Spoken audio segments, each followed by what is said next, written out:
অনেক বছর আগের কথা। তখন সবেমাত্র জমিদারি প্রথার অবসান ঘটেছে, তবে কিছু কিছু জায়গায় তখনও তার রেশ রয়ে গেছে। এমনই একটি গ্রাম হলো কমলপুর। এই গ্রামের লোকজন সবই চাষবাসের সাথে যুক্ত। এখানেই জমিদার বংশে বিরাজ করছেন শ্রী নীলকান্ত চৌধুরী মহাশয়।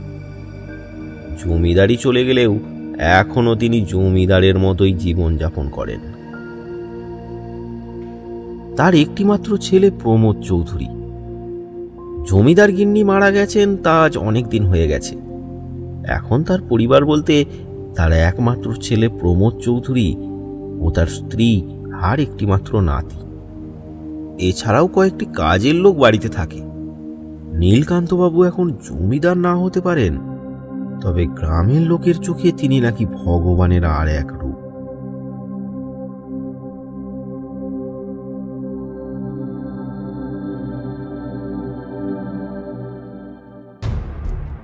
গ্রামের কোনো লোকের কোনো সমস্যা হলে তারা নির্দ্বিধায় শরণাপন্ন হয় তার কাছে, আর তিনিও নাকি দুহাত ভরে তাদের সাহায্য করেন। জমিদার বাবু, জমিদার বাবু!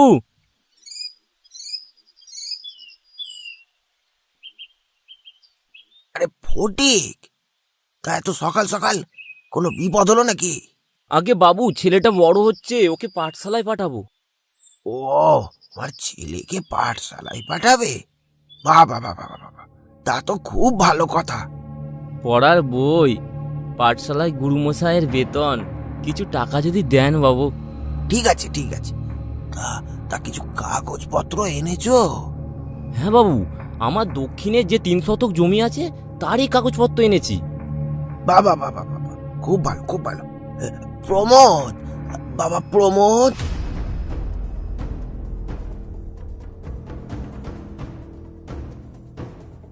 ফটিককে কিছু টাকা দিয়ে দে বাবা, আর দেখে ওই কাগজটাতে একটু সই করিয়ে নিবি। আসলে কি বলতো ফটিক, একটা কাগজপত্র জমা রাখা ভালো, তাহলে তোমার সময়ে সময়ে টাকাটা পরিশোধ করার একটা তাগিদ থাকবে, আর তোমার ধারটাও শোধ হয়ে যাবে। কি বলো? আগে বাবু, আপনি আমাদের বিধাতা, সুখ দুঃখে আপনিই আমাদের পাশে থাকেন। ঠিক আছে ঠিক আছে, এটা আমার কর্তব্য। আর হিরু, তোমার কি সমস্যা বলো? কর্তাবাবু, গত বছর আপনার থেকে টাকা নিয়ে জমিটা চাষ করলাম, কিন্তু অতিবৃষ্টিতে সব নষ্ট হয়ে গেল। যদি আর কিছু টাকা দিতেন তাহলে আবার চাষ করে আপনার টাকা একেবারে শোধ করে দিতাম। এবারেও যদি না পারো তাহলে কিন্তু তোমার জমি আমি বাজেয়াপ্ত করে নেব।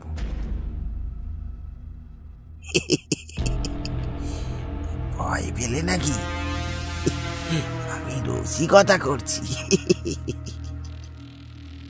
আসলে কি জানো তো, মানুষের সেবা করেই আমার মনে বড় শান্তি পাই। টাকা পয়সা তো সবই মোহমায়া, আজ আছে কাল নেই। কি বলো?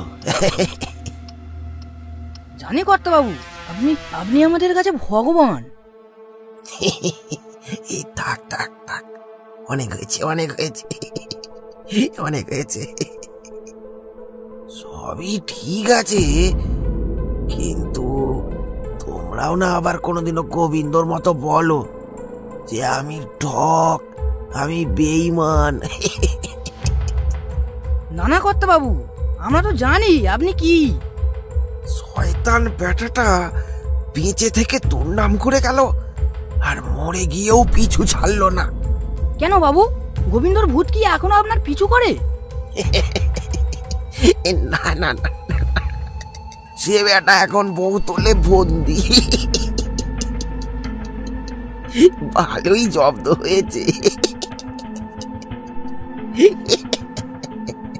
ঠিকই হয়েছে, যেমন কর্ম তেমন ফল।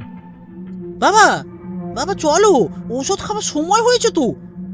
সবার কথা এত ভাবো, আর নিজের তো একটু খেয়াল রাখতে হবে নাকি? আরে বাবা, এরাই তো আমার সব।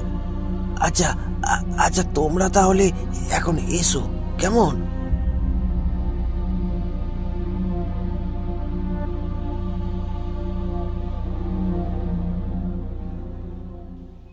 তবে যাই বলো ফটিক, নীলকান্ত বাবুর মতো মানুষ হয় না। উনি আমাদের অন্নদাতা। হ্যাঁ ঠিকই বলেছ। আর ওই গোবিন্দ এমন মানুষের নামে মিথ্যা কলঙ্ক দিয়েছিল। দেখলি তো কেমন অকালে চলে গেল। ছাড়ো, ওর নাম এত মুখে নিয়েও পাপ। চলো তাড়াতাড়ি পা চালাও।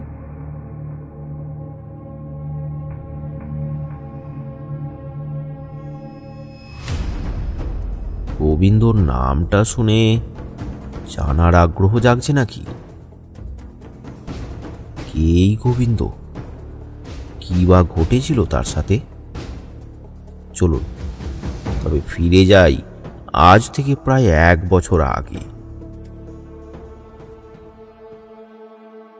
আগেই বলেছি এই গ্রামের প্রায় অধিকাংশ মানুষজনই চাষবাসের সাথে যুক্ত। সেই রকমই একজন চাষি ছিল গোবিন্দ। চাষের জন্য তার একটি মাত্রই জলাজমি ছিল, তাই চাষবাসের কাজ ছিল তার খুবই সামান্য। তাই সে অবসর সময়ে নীলকান্তবাবুর বাগান দেখাশোনা করত। এইভাবে তার দিন চলে যায়। তার পরিবার বলতে ছিল তার বউ, একটা মেয়ে আর একটা ছেলে। ছোট্ট পরিবার, সুখী পরিবার। গোবিন্দ ছিল খুবই সাধারণ সাদাসিধে। হঠাৎ একদিন গোবিন্দ একটা সুসংবাদ পেল।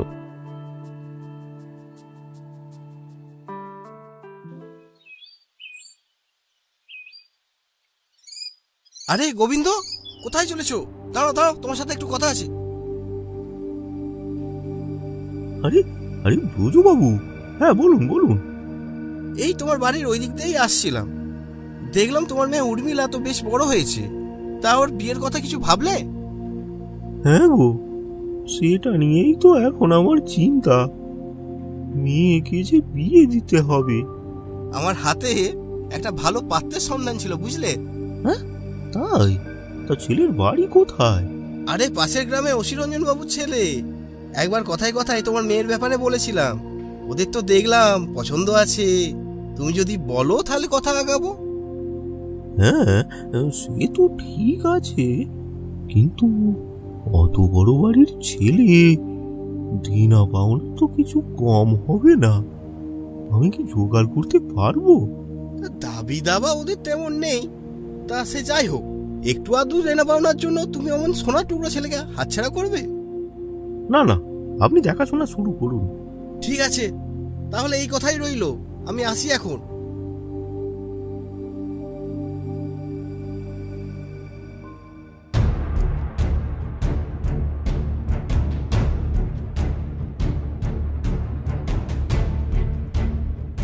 কন্যাদানের চিন্তা মাথায় ঘুরলেও এমন একটা ভালো পাত্র পাওয়ার আনন্দ গোবিন্দর মনকে ভরিয়ে তুলেছে। ভাগ্যক্রমে কয়েকদিনের মধ্যেই গোবিন্দর মেয়ের বিয়ে পাকা হয়ে যায়, তাও আবার সামান্য কিছু পণে। তা গিন্নি, তুমি খুশি তো? তোমার মেয়ের তো বিয়ে ঠিক হয়ে গেল। হ্যাঁ গো, আমি খুব খুশি। এমন পাত্র আমাদের উর্মিলার কপালে ছিল, ভগবানের অশেষ কৃপা। সামনের মাসের 10 তারিখে ব্রজবাবুকে দিন ঠিক করতে বলেছি।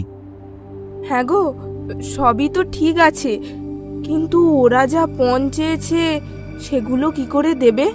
আরে আর এমন কি, মেয়ের কিছু গহনা সে তো তোমার আগে থেকেই আছে সব, আর জামাই বাবাজির জন্য একটা সাইকেল আর একটা হাত ঘড়ি, এই সামান্য দুটো জিনিস।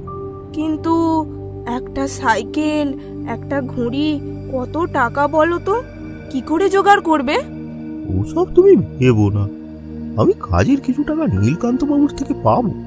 আর গত বছর জমির কাগজ রেখে সামান্য কিছুই তো টাকা নিয়েছিলাম, এবারে আরো কিছু নিয়ে নেবো, ব্যাস হয়ে যাবে।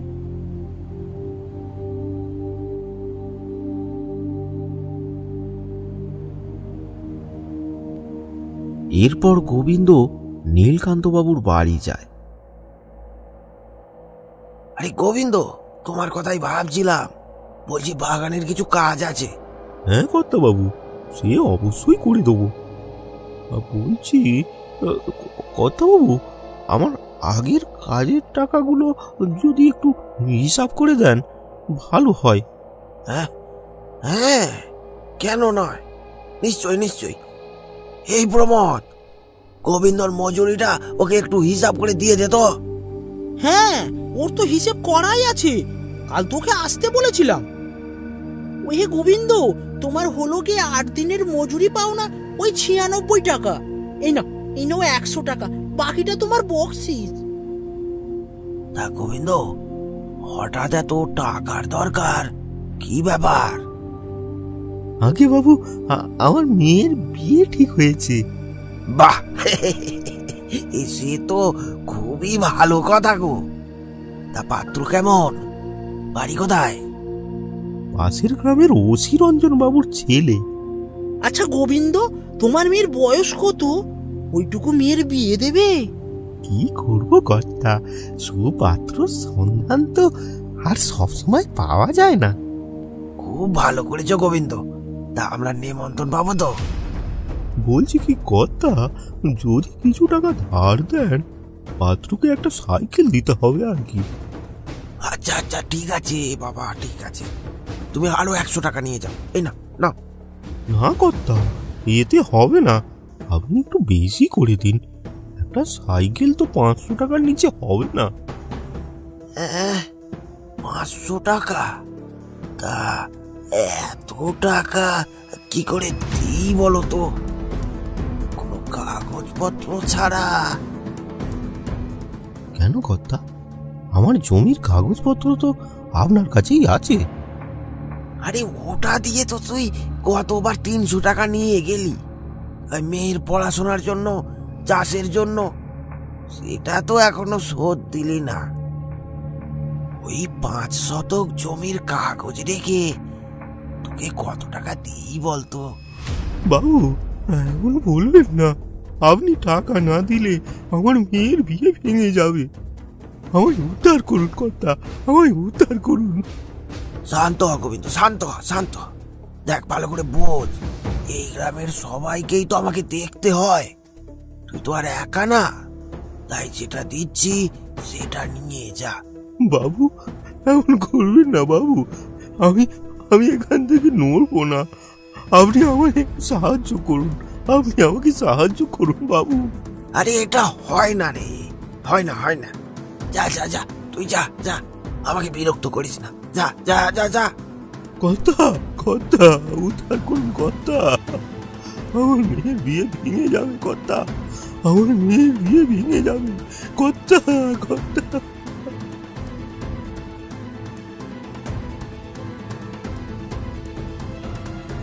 এরপর টাকা জোগাড় করতে না পারায় অনের অভাবে গোবিন্দর মেয়ের বিয়ে ভেঙে যায়।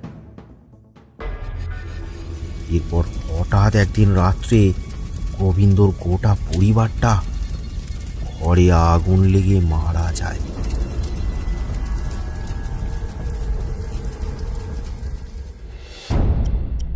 গ্রামের লোক বুঝতে পারে এই অপমান সহ্য না করতে পেরে তারা সবাই আত্মহত্যা করেছে।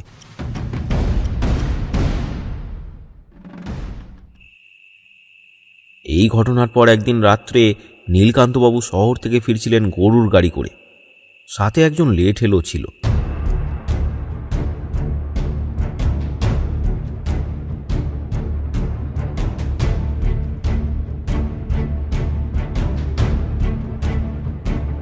চলতে চলতে গরুর গাড়িটা ঠিক গোবিন্দর ঘরের পাশের রাস্তাটায় এসেছে, তখনই ভেসে আসলো একটা বিকট আওয়াজ। সাথে সাথে শুরু হলো ঝোড়ো হাওয়া। ভয়ে গরুগুলো গাড়ি ছেড়ে দৌড় দেয়। নীলকান্তবাবু ভয়ে আর গাড়ি থেকে নামেননি, তিনি সারা রাত কাটান ওই গরুর গাড়িতে বসে।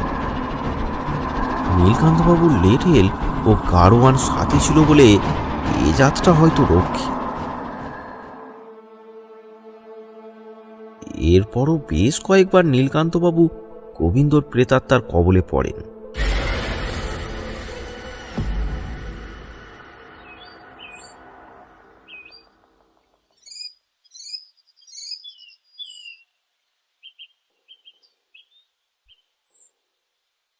অবশেষে একদিন নীলকান্তবাবু সুদূর কামাখ্যা থেকে এক সাধু মহারাজকে ডেকে আনেন।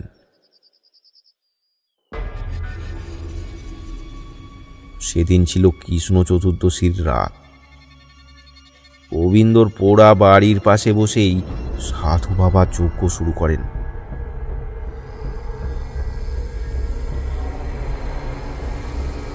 ধীরে ধীরে কৃষ্ণ চতুর্দশীর চাঁদ ঢেকে গেল কালো অন্ধকারে। এক মায়াবী ভৌতিক আবহাওয়া তৈরি হলো চারিদিকে। ধীরে ধীরে অগ্নিকুণ্ডের কাছে ফুটে উঠল দুটো ছায়া মূর্তি। বোঝা গেল একটা গোবিন্দ ও অন্যটা তার স্ত্রী। সাধু মহারাজ দুটি ছায়া মূর্তিকে একটি বোতলের মধ্যে বন্দি করেন।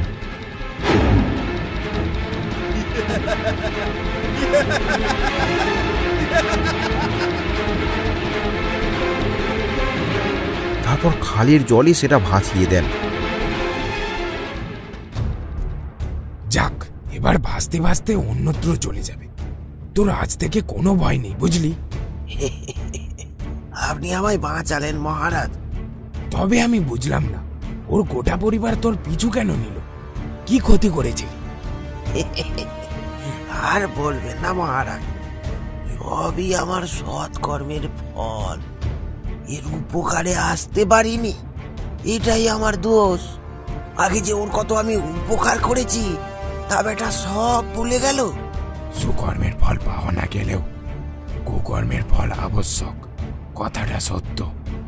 যাই হোক, চলো, আমাকে আবার রাতে রওনা দিতে হবে।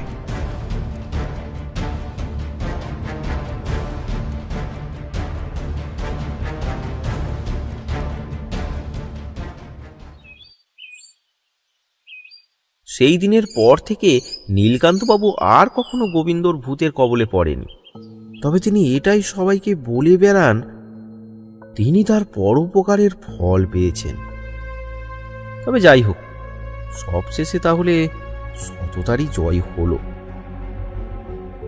নীলকান্তবাবু আবার মন প্রাণ খুলে সাধারণ গ্রামবাসীদের সাহায্যে নিজেকে উজাড় করে দেন।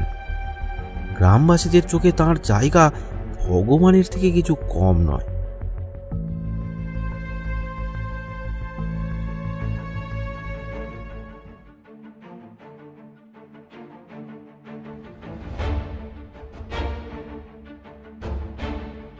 হঠাৎ একদিন ঘটল সেই ঘটনা, যা কেউ কোনোদিন কল্পনাও করতে পারেনি।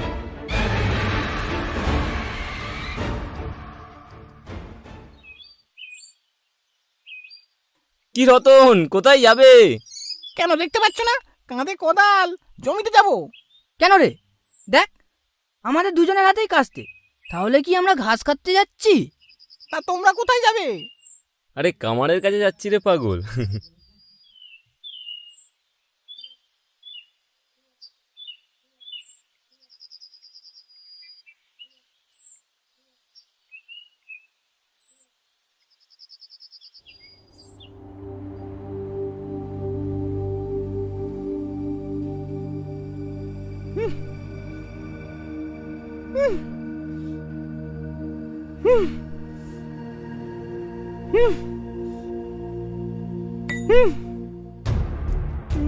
যা বাবা, জমির ভেতর কাঁচের বোতল এলো কি করে? একটু দূরে করে ফেলে দি, না হলে আমারই পা কাটবি।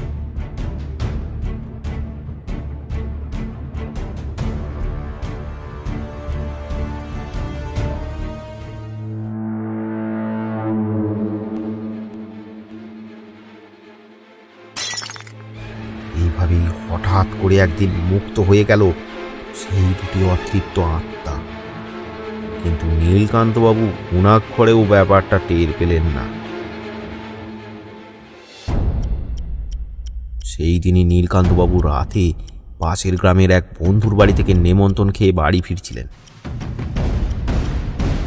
তিনি তখন একেবারে একা। হঠাৎ তার মনে হলো কেউ যেন তার পিছু নিয়েছে।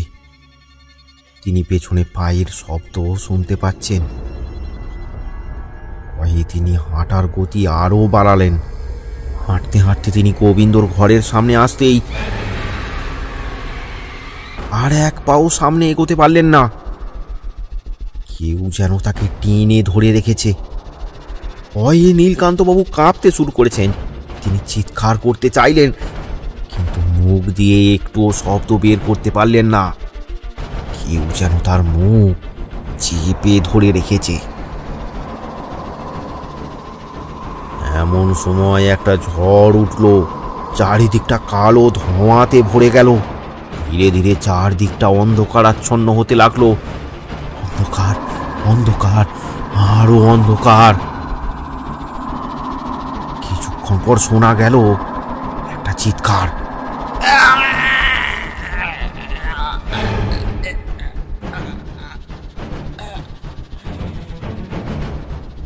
চিৎকারটা হয়তো নীলকান্তবাবুরই ছিল।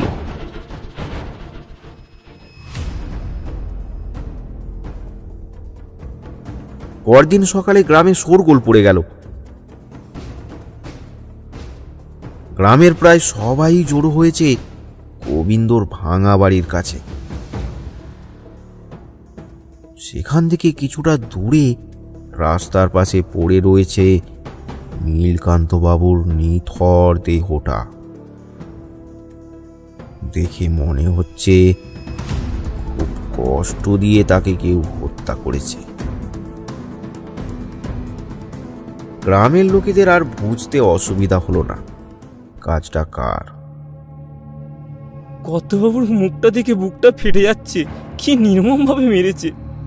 আচ্ছা, এসব কার কাজ? কার আবার? গোবিন্দর ভূতের বলেই মনে হচ্ছে। কিন্তু কর্তাবাবু তো বলতেন তাকে তো বোতলে বন্দি করে দিয়েছে। হয়তো কোনোভাবে সে মুক্তি পেয়েছে। কি জানি বাবা কি হচ্ছে। দেখেছো তো ভালো মানুষগুলোর কি দশা হয়। এমন লোকের ক্ষতি করতে ওই ভূতের বাঁধলো না। ছি ছি ছি। চলো, ওদিকে প্রমোদবাবু দাঁড়িয়ে, একটু ওনার কাছে যাই। হ্যাঁ হ্যাঁ, তাই চলো।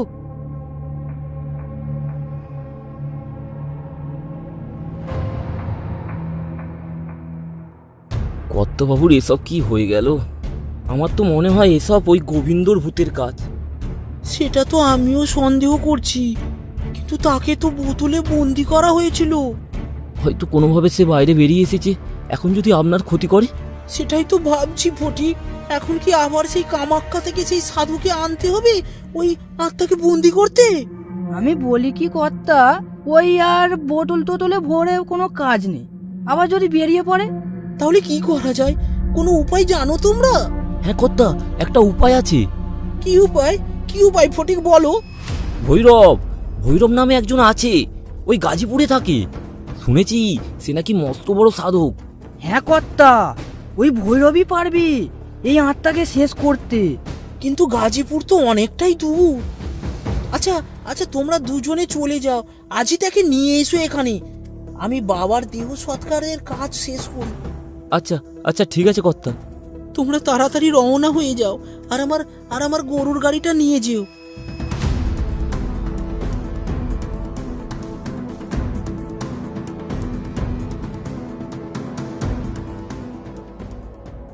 গ্রামের প্রত্যেকটা মানুষ আজ খুবই দুঃখী।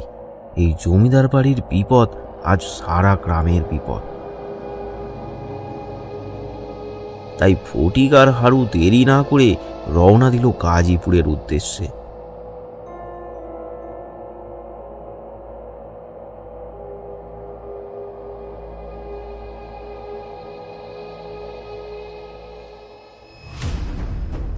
দুপুর গড়িয়ে তখন বিকেল। গরুর গাড়ি এসে দাঁড়ালো ভৈরবের ঘরের সামনে। ভৈরব ঘরের দাওয়াতে বসে সত্যর সাথে গল্প করছে। নমস্কার, আপনি কি সে ভৈরব? হ্যাঁ, আপনারা কোথা থেকে আসছেন? আগে আমরা অনেক দূর থেকে এসেছি, সেই কমলপুর।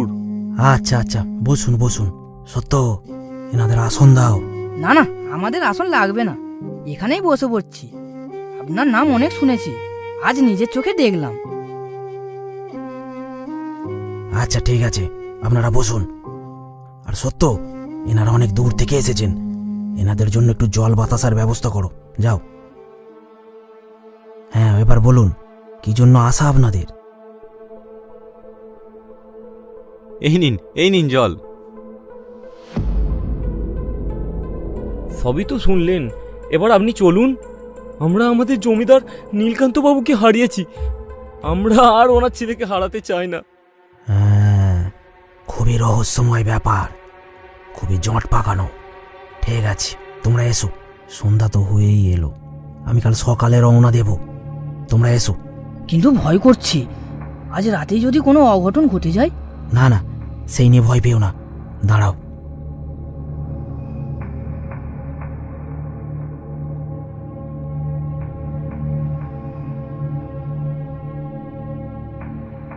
এই নাও, এটা তোমাদের প্রমোদ বাবুকে পুড়িয়ে দেবে, এটা নিয়ে যাও।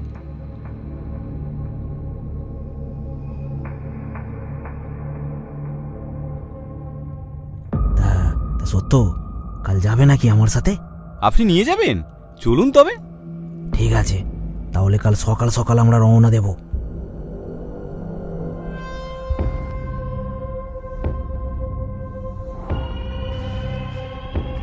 এদিকে ফটিক ও হারু সন্ধ্যার কিছু পরেই গ্রামে ফিরে পড়েছে।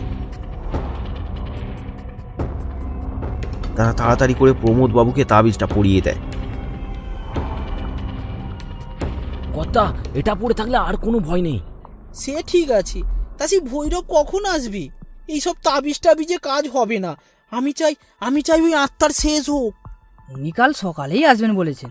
আচ্ছা ফটিক, তোমাদের এই উপায় যদি কাজ হয়, তোমাদের আমি ইচ্ছে মতো যা চাইবে তাই পুরস্কৃত করব। ওসব কিছু চাই না বাবু, আপনি সুস্থ থাকুন, এটাই আমরা চাই। ঠিক আছে, তোমরা এখন এসো, অনেক রাত হয়েছে।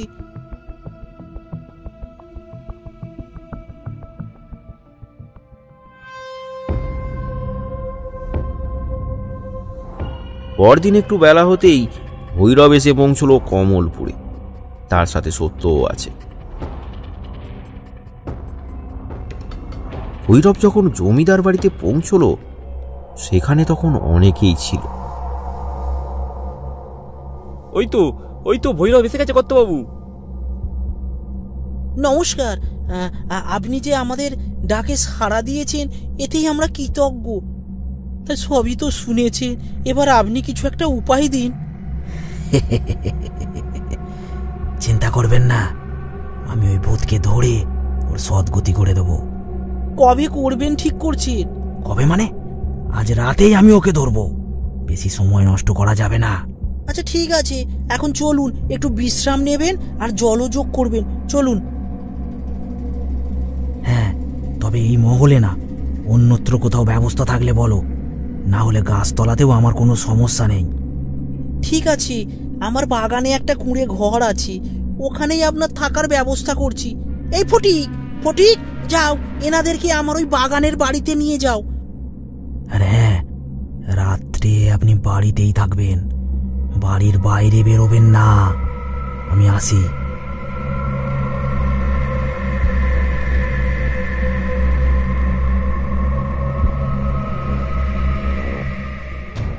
ফটিক ভৈরবকে নিয়ে চলল সেই বাগানের কুঁড়ে ঘরটার দিকে।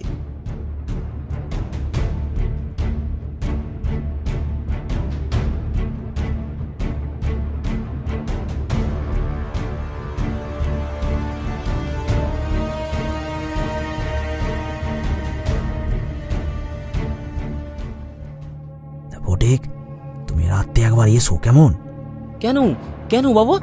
আরে আরে ওই গোবিন্দর ভাঙা বাড়িটা তুমিই তো দেখিয়ে দেবে। ওরে বাবা, না না, এই এখান থেকে একটুখানি গেলেই সামনে রাস্তার পাশে দেখতে পাবেন। আমি থাকতেও তোমার এত ভয়? আচ্ছা ঠিক আছে, ঠিক আছে। আচ্ছা আপনারা থাকুন, আমি খাবারের ব্যবস্থা করছি।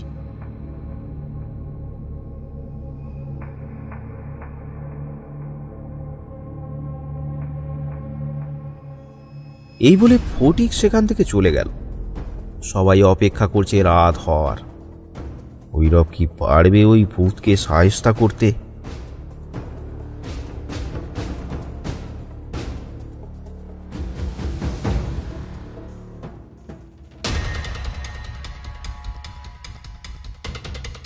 তখন মাঝরাত, সারা গ্রাম নিস্তব্ধ। ভৈরব সত্যকে সাথে নিয়ে বেরিয়ে পড়ল। কি সত্য, ভয় করছে নাকি? কি যে বলেন, আপনি থাকলে ভয় কিসের?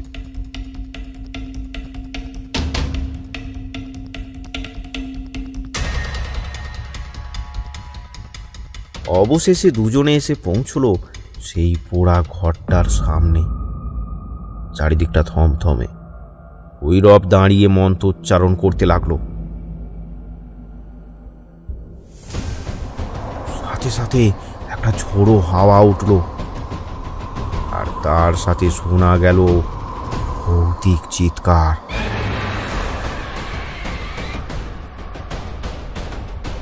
সত্য একটু ভয় পেল।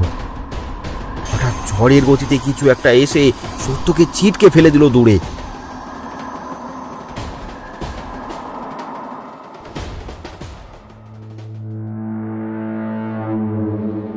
ভৈরব এবার খুব রেগে গেল। ভালো কথায় তোরা আসবি না। আমি চাইলে এক্ষুনি তোদের জ্বালিয়ে শেষ করে দিতে পারি।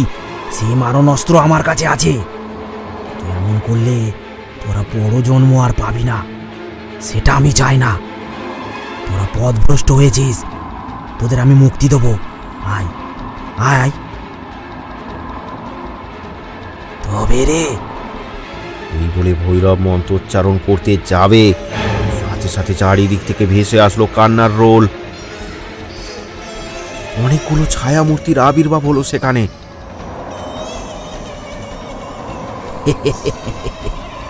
এই তো এই তো এই তো এই তো ভালো ভূতের মতো কাজ। আয় আয়, গোবিন্দ আর গোবিন্দ স্ত্রীর ভূত আমার এই হাতের বোতলের মধ্যে ঢুকে যা। আয় তোরা আয়। সঙ্গে সঙ্গে দুটো ছায়ামূর্তি সামনে এগিয়ে এসে ভৈরবের হাতে থাকা বোতলে ঢুকে পড়ল। সত্য তখনও অচেতন হয়ে পড়ে রয়েছে। ভৈরব সত্যকে ডেকে নিয়ে সেখান থেকে চলে গেল।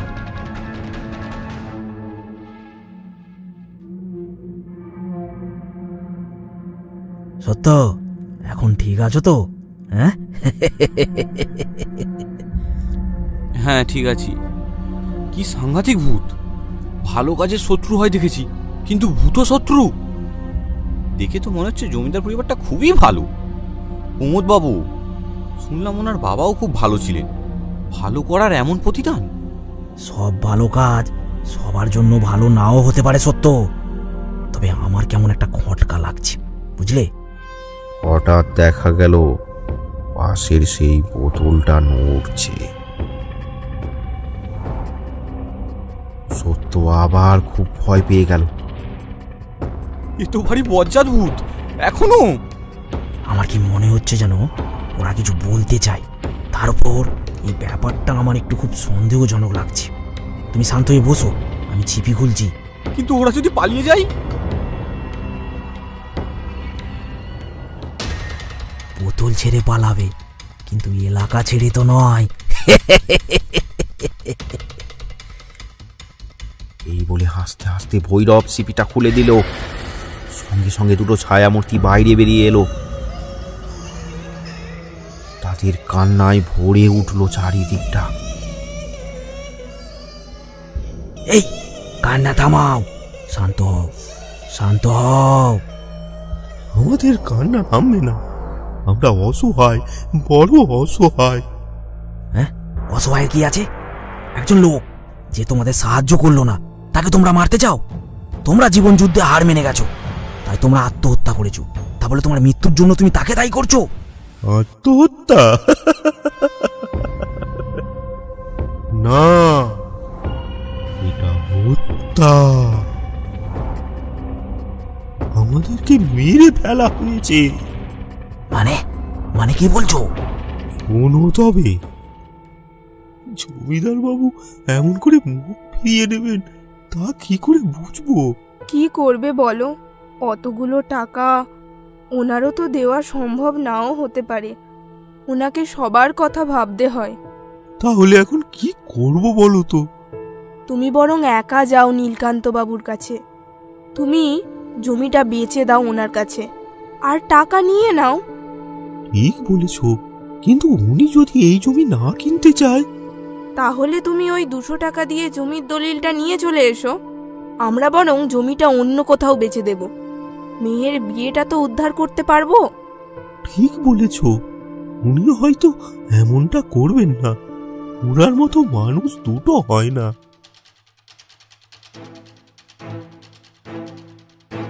এরপর আমি সন্ধ্যার সময় ছুটে যাই জমিদার মশাইয়ের বাড়ি।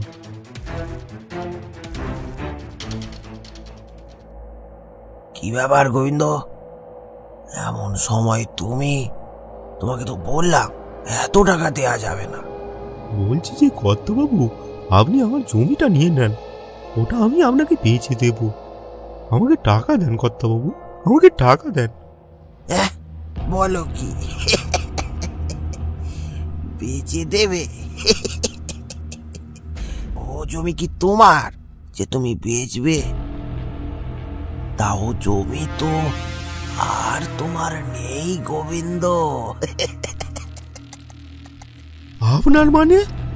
ওটা তো আপনার কাছে জমা রেখে কিছু টাকা নিয়েছি, জমি তো আপনাকে বিক্রি করিনি।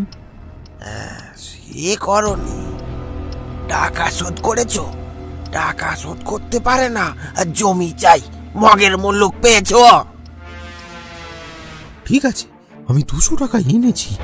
জমির বিনিময়ে আমি 200 টাকায় নিয়েছিলাম আপনার কাছ থেকে। 200? সেটা কি আর 200 আছে রে বাবা? সে তো 1.5 বছরে সুদে আসলে 500 হয়েছে। মানে এ কি বলছেন আপনি? তার মানে আপনি যে আমাদেরকে সাহায্য করেন, ওগুলো আসলে সাহায্য না, জমি দখল নেওয়ার ফাঁদ। এরকম বলে না বাবা, এরকম বলে না। দখল না রে, দখল না। এইসব জমি আমার বাবা হরপ্রসাদ চাটুর্যে খুব সদয় মানুষ ছিল। ওনার জন্যই আজ আমাদের এই অবস্থা। এই জমিদার বাড়ি ছাড়া সব জমি তোদের মধ্যে বিলিয়ে দেন। এই যে এত আমার জমি করছিস, ওটাও আমাদেরই ছিল রে। আমি আবার সব ফিরিয়ে আবার জমিদারি সাম্রাজ্য খাড়া করবো রে।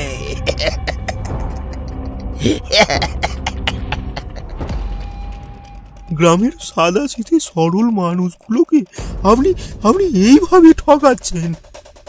আমি গ্রামের সবাইকে বলে দেবো আপনার আসল রূপটা গ্রামের মানুষের সবার সামনে আসা দরকার। আপনার মুখোশ আমি খুলে দেব কর্তাবাবু, আপনার মুখোশ আমি খুলে দেব। গোবিন্দ, বেশি বাড়িস না, ফল কিন্তু ভালো হবে না। এর আগেও দুজন এমন বার বেড়েছিল, কালু আর হরেন। একদিন হঠাৎ করে ওরা কেমন গায়েব হয়ে গেল, মনে পড়েছে?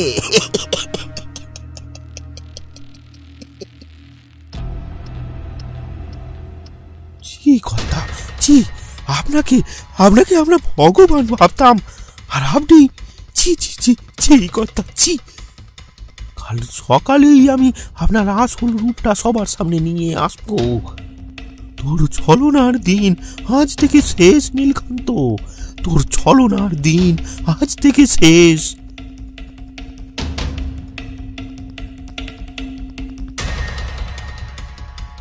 বাবা, এটা তুমি কি করলি? এবার ও যদি সকলকে বলে দেয়? না না না না না না না, সে সুযোগ ওকে দেয়া যাবে না।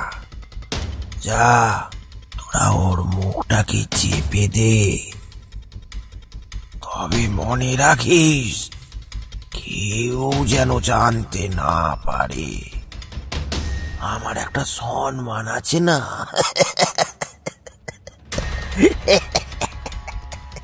যা তোরা।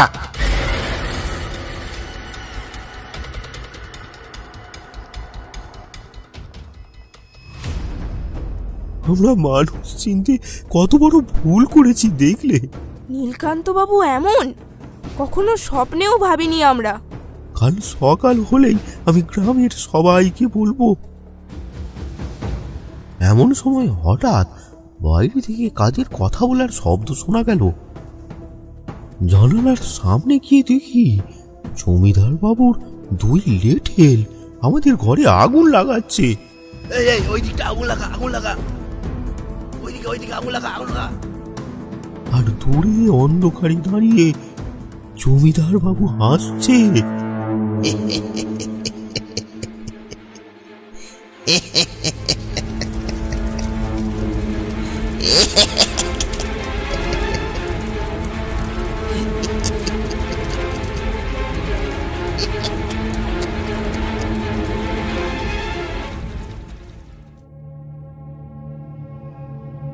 খুবই কষ্টদায়ক ঘটনা তোমার।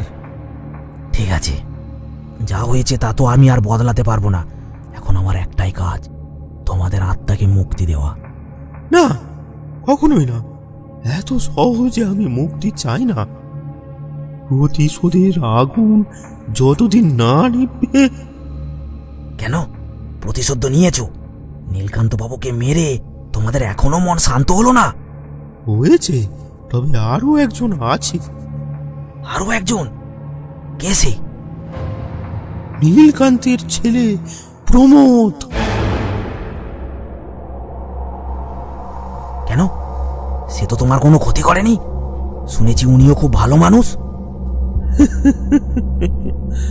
ভালো মানুষ? প্রমোদ তো নীলকান্তের থেকেও বেশি অপরাধী।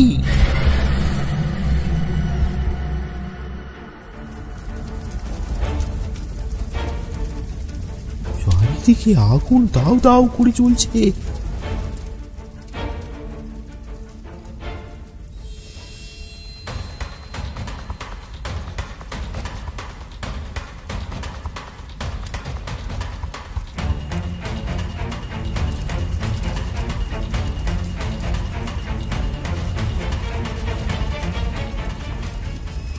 কিরে, এই দুটো মাল বাইরে এলো কি করে? দাঁড়া, দুটোকেই আগুনে ফেলে নি। এই এই এই থাম, এই থাম, তোরা থাম। কি যাতা বলছিস? ওই নিষ্পাপ মেয়েটি কি দোষ করেছে? মুখটা দেখলেই কি কষ্ট হয়। যা যা, ওকে আমার মহলে নিয়ে যা, যা। না না, আমি যাব না, ছেড়ে দাও, ছেড়ে দাও আমাকে, আমি যাব না, ছেড়ে দাও আমাকে, আমি যাব না, ছাড়ো। দিদি দিদি দিদি, আমার দিদিকে ছেড়ে দাও, আমার দিদিকে ছেড়ে দাও, আমার দিদিকে ছেড়ে দাও। দিদি দিদি দিদি।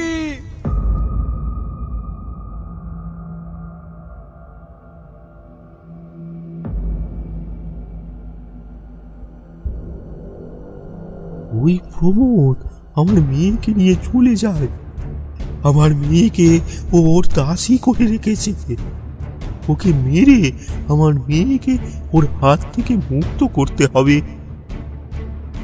দেখো, এভাবে একটা অপরাধের বিনিময়ে আর একটা অপরাধ, এটা কখনো ঠিক না। দয়া করো, দয়া করো, আমাদের আমাদের আজকের রাতটার জন্য মুক্ত করে দাও। না, তুমি সেটা ভয় পেও না। আমি কথা দিচ্ছি, আমি তোমার মেয়েকে মুক্ত করে আনবো। তুমি ভয় পেও না। সত্যি বলছো? তুমি তুমি আমার উর্মিলাকে রক্ষা করবে? কাল সকালে আমি তোমার পিণ্ডদানের ব্যবস্থা করছি, সব ঠিক হয়ে যাবে।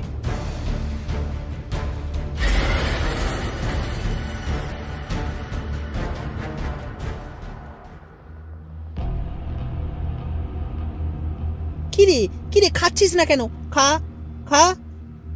আর সন্ধ্যায় একটু সেজে গুজে থাকবি, বুঝলি? শুনতে পাচ্ছিস? কিরে, পাচ্ছিস তো? আচ্ছা আচ্ছা, আমি ওকে সাজিয়ে রাখবো।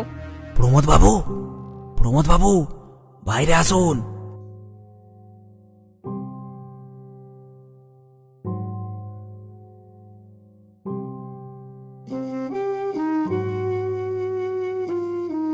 আরে ভৈরব যে, আসুন আসুন আসুন।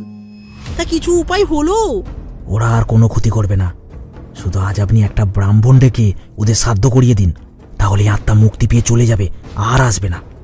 আপনি আপনি ধন্য, আপনি ধন্য ভৈরব। বলুন বলুন, আপনাকে আমি কি দিতে পারি? কত টাকা চান আপনি? টাকা পয়সা আমার চাই না, আমি চাই আপনি গোবিন্দর মেয়েকে মুক্ত করে দিন। মানে মানে কি সব বলছেন? সে তো কবেই তার মা বাবার সাথে পুড়ে মারা গেছি।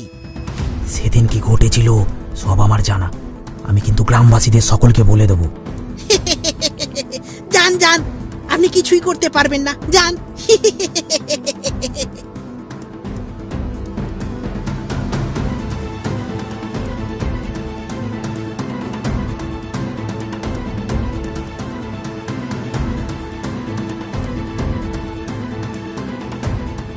এটাই তাহলে গোবিন্দর মেয়ে উর্মিলা।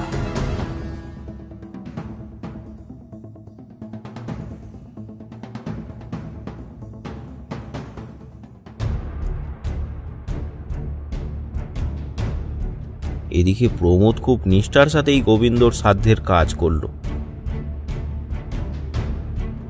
যাই হোক, মৃত্যু ভয় বড় ভয়। ব্যাস, এবার আর এটার কোনো দরকার নেই। হাই কর্তাবাবু, এটা কি করলেন?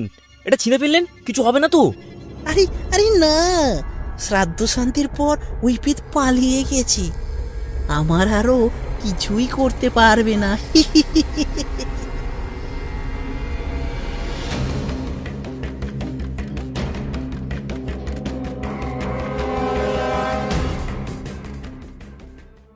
এদিকে ভৈরব খুব দুশ্চিন্তায় পড়ে গেল।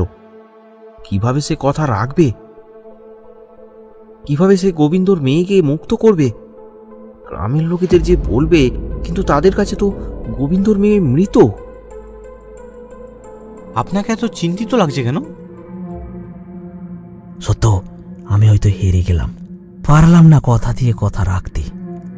আচ্ছা, সত্যি কি ওর মেয়ে জমিদার বাড়িতে বন্দি? হ্যাঁ, আজ আমি নিজে চোখে দেখেছি। সে চোখের করুণ দৃষ্টি দেখে বুঝেছি আমি ওটাই গোবিন্দর মেয়ে। তাহলে এখন কোনো উপায় নেই? কিছু কি করা যায় না? আমি একজন সাধারণ সাধক, সাধনা করে ভূত পেত বশ করার সিদ্ধি অর্জন করেছি, কিন্তু মানুষ বশের কোনো ক্ষমতাই আমার নেই। মানুষ যে ভূতের চেয়েও বেশি ভয়ঙ্কর। সত্য, মানুষ ভূতের চেয়েও বেশি ভয়ঙ্কর। আচ্ছা, ওই গোবিন্দর ভূতকে ফিরিয়ে আনা যায় না? না, ওদের আত্মা মুক্তি পেয়ে গেছে, ওরা আর ফিরবে না। ও আচ্ছা, আপনার বসে তো কত ভূত প্রেত আছে, তাদেরকে দিয়ে আপনি কিছু করতে পারবেন না? না, তা হয় না সত্য। যার সমস্যা তাকেই সমাধান করতে হয়, এটাই প্রকৃতির নিয়ম। একটা বাঘ একটা হরিণকে শিকার করছে, সেটা দেখে তোমার কষ্ট হতেই পারে। সেই হরিণ যদি নিজেকে মোকাবিলা করে জয়ী করে তাহলে ঠিক আছে, তার বলে এটা না তুমি মানুষ সর্বশক্তিমান হয়ে ওই বাঘটাকে মেরে হরিণটাকে বাঁচাও। সেটা প্রকৃতির বিরুদ্ধ কাজ। ঠিক আছে, চলো সত্য, শুয়ে পড়ো, কাল সকালে আমরা রওনা দেব। তাহলে ওই মেয়েটির কি হবে? মায়ের ওপর ভরসা রাখো সত্য, মা সবই ঠিক করেন। ভৈরবের চোখে মুখে ফুটে উঠল দুশ্চিন্তার ছাপ। ঘুম আর আসলো না।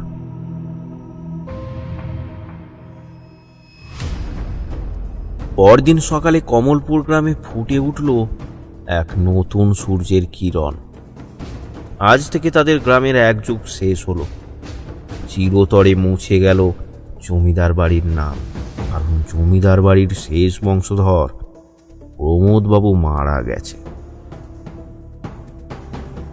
জমিদার বাড়ির গেটের সামনে মৃত অবস্থায় পড়ে আছে তার দেহটা, ঠিক যেমনভাবে নীলকান্তবাবুকে হত্যা করা হয়েছিল, ঠিক তেমনভাবে প্রমোদকেও মারা হয়েছে। গ্রামের লোকের বুঝতে অসুবিধা হলো না যে এটা সেই অশরীরই কাজ।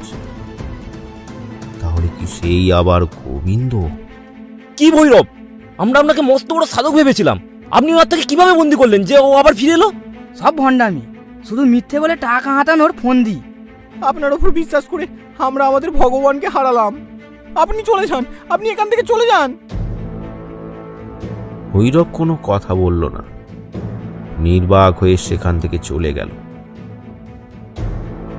অনেক দুঃখ অপমানের বোঝা নিয়ে ভৈরব ফিরে যেতে লাগল।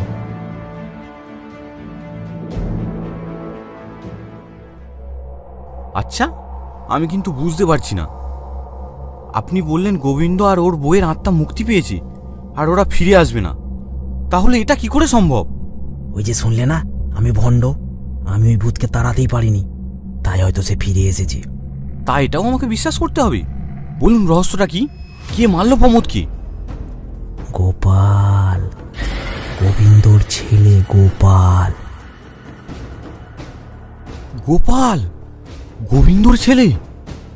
হ্যাঁ, শোনো তবে, সেদিন গোবিন্দ আর গোবিন্দর বউ শুধু মারা যায়নি, তাদের সাথে মারা গিয়েছিল ওদের ছেলে গোপাল। দিদি দিদি দিদি আমার দিদিকে ছেড়ে দাও, আমার দিদিকে ছেড়ে দাও, আমার দিদিকে ছেড়ে দাও। দিদি দিদি বাবা বাবা বাবা বাবা বাবা বাবা বাবা বাবা বাবা বাবা।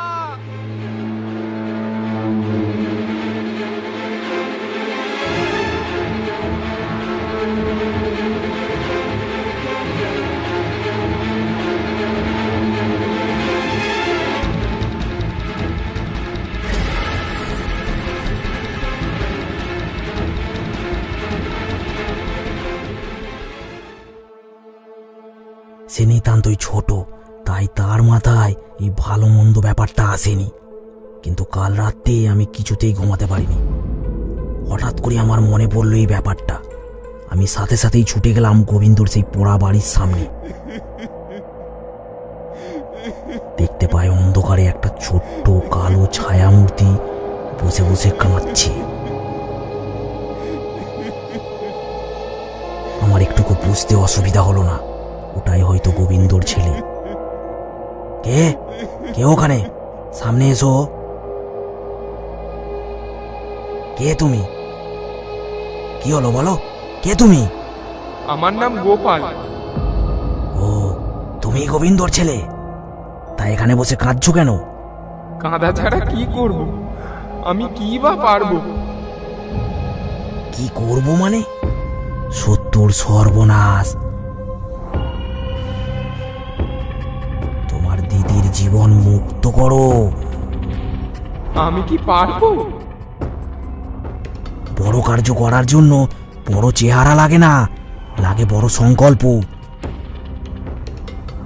তুমি ছোট বা বড় যাই হও, সর্বোপরি হলো তুমি একজন ভূত। তোমার মধ্যে সব ভৌতিক ক্ষমতা আছে।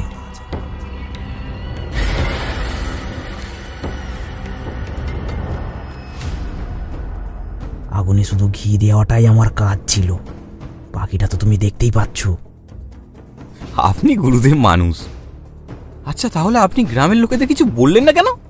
সব অপমান সহ্য করে নিলেন? ওরা কিছুই বুঝতো না, ওরা এখন অন্ধভক্তিতে মত্ত। তবুও ওরা না বুঝে না জেনে কতই না বদনাম করলো আপনাকে। কর্ম করে যাও, বুঝলে সত্য? সুকর্ম করে যাও। নাম যশ সবই ক্ষণিকের। আমি ভালোবেসে মানুষের ভালোর জন্য কর্ম করে যাই, নাম যশের জন্য না। আজ থেকে আমি আপনার বড় ভক্ত হয়ে গেলাম।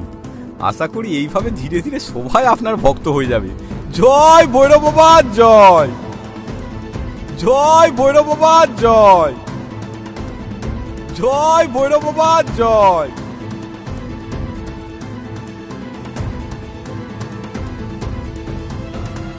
আরও ভয়ানক গল্প পেতে আমাদের চ্যানেলটি সাবস্ক্রাইব করুন আর বেল নোটিফিকেশনটি অন করে দিন। আর কমেন্ট করে জানাতে ভুলবেন না গল্পটি আপনাদের কেমন লাগলো। কমেন্ট বক্স থেকে আমাদের কিছু পছন্দের কমেন্ট আমরা তুলে ধরবো পরের গল্পের শুরুতে। কমেন্ট করে পাশে থাকুন।